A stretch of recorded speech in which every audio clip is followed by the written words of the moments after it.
Ani Bojo folks. I'm going to be showing you today how I cut out my otter hair ties. So this is my completed hair ties. I have all of the scraps here and I will show you kind of what order I cut them with. Once you have an otter fur, it's really easy to actually make the ties. You only need one pelt to make adult ties. And after you acquire that tie, after you acquire the pelt, really all you need are these three items to make your actual ties. You need a ruler or a straight edge, a blade to cut your fur with, and you need some kind of marker for creating your lines. I just like to use a ballpoint pen. It's really easy. So what I did was I found the middle line of my pelt. So I started from the tail end and I worked my way up to the head. And then essentially you're gonna make a T where the head of the pelt is, and you're gonna take that little guy's head off. Don't worry, this isn't gonna go to waste. This guy is gonna be used to make a headpiece with. Probably for a tiny tot or something, this isn't gonna go to waste. So once you have your kind of headless otter pelt, you can start seeing how your ties are going to come together. So you have one side where you're going to do a straight edge all the way down. My guy did not come with feet. Sometimes you'll see people who will just kind of cut into two and be fine with that. That type of tie is really, really heavy. So for me, I wanted to cut off some of that excess weight. So I just did another straight edge down to where the feet are. And on both sides, I took off about the same amount so that I would have an equal distance in each of my tie to make almost a rectangle, and to about a quarter of the way down where you start to taper off where the tail is. So these are the scraps that are left over. You'll notice that this is a really nice piece of leather here with fur still attached. So I am going to be creating a toddler set out of these, and then the excess that I'm going to cut away for the toddler set is going to be used to make an otter hoop. And I will probably upload a video of me doing the toddler hair ties and the otter hoop with these scraps. So pretty much none of this guy is going to waste. I did get him from a hunter that is licensed in northern Quebec. He is a really nice guy. So this is responsibly and sustainably sourced. He lived a good life out in the wild, and I did put some sema down for him before I started cutting him into ties. So once you cut away those three pieces, so head, sides, all I really did was split him down the middle with my X-Acto knife.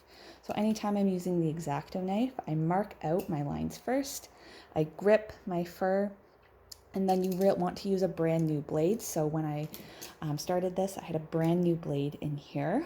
You do not want to use one, a dull blade, two, a blade without a handle or a cutter like this one. I've seen videos online of people holding a razor blade in between their two fingers and trying to cut their ties. That is so dangerous to do. Do not do that. You need to have a handle on it. You need to be holding something, not the blade. There are lots of spots on a tanned piece of hide that can be really, really tough.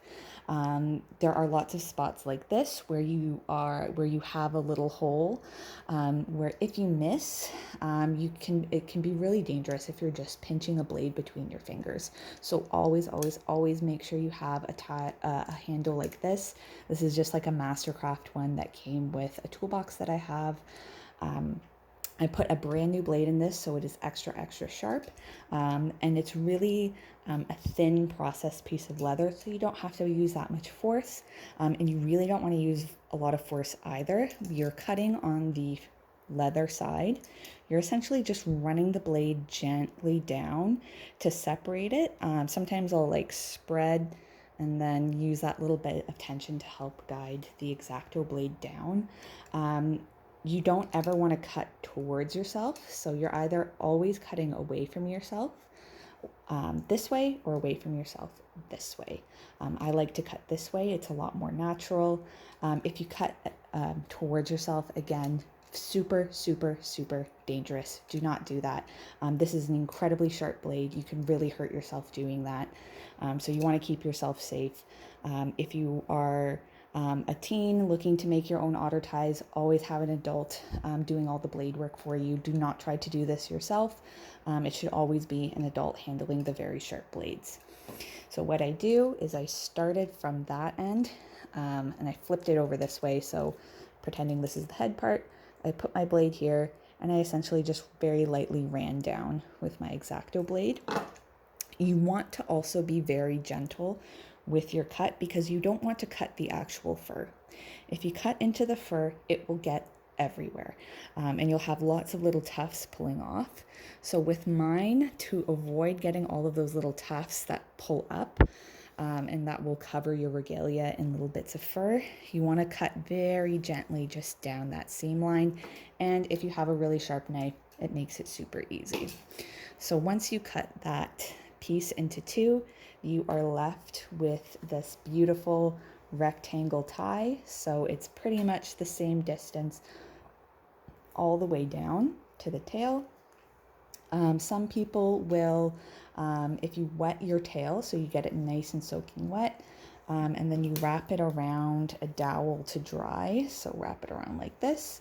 You can make the ends curly. Some people will also split the tail, so they're very thin, up to about a quarter of the length, and then have two curly tails. Not a huge fan of how that looks for myself, so I don't really do that.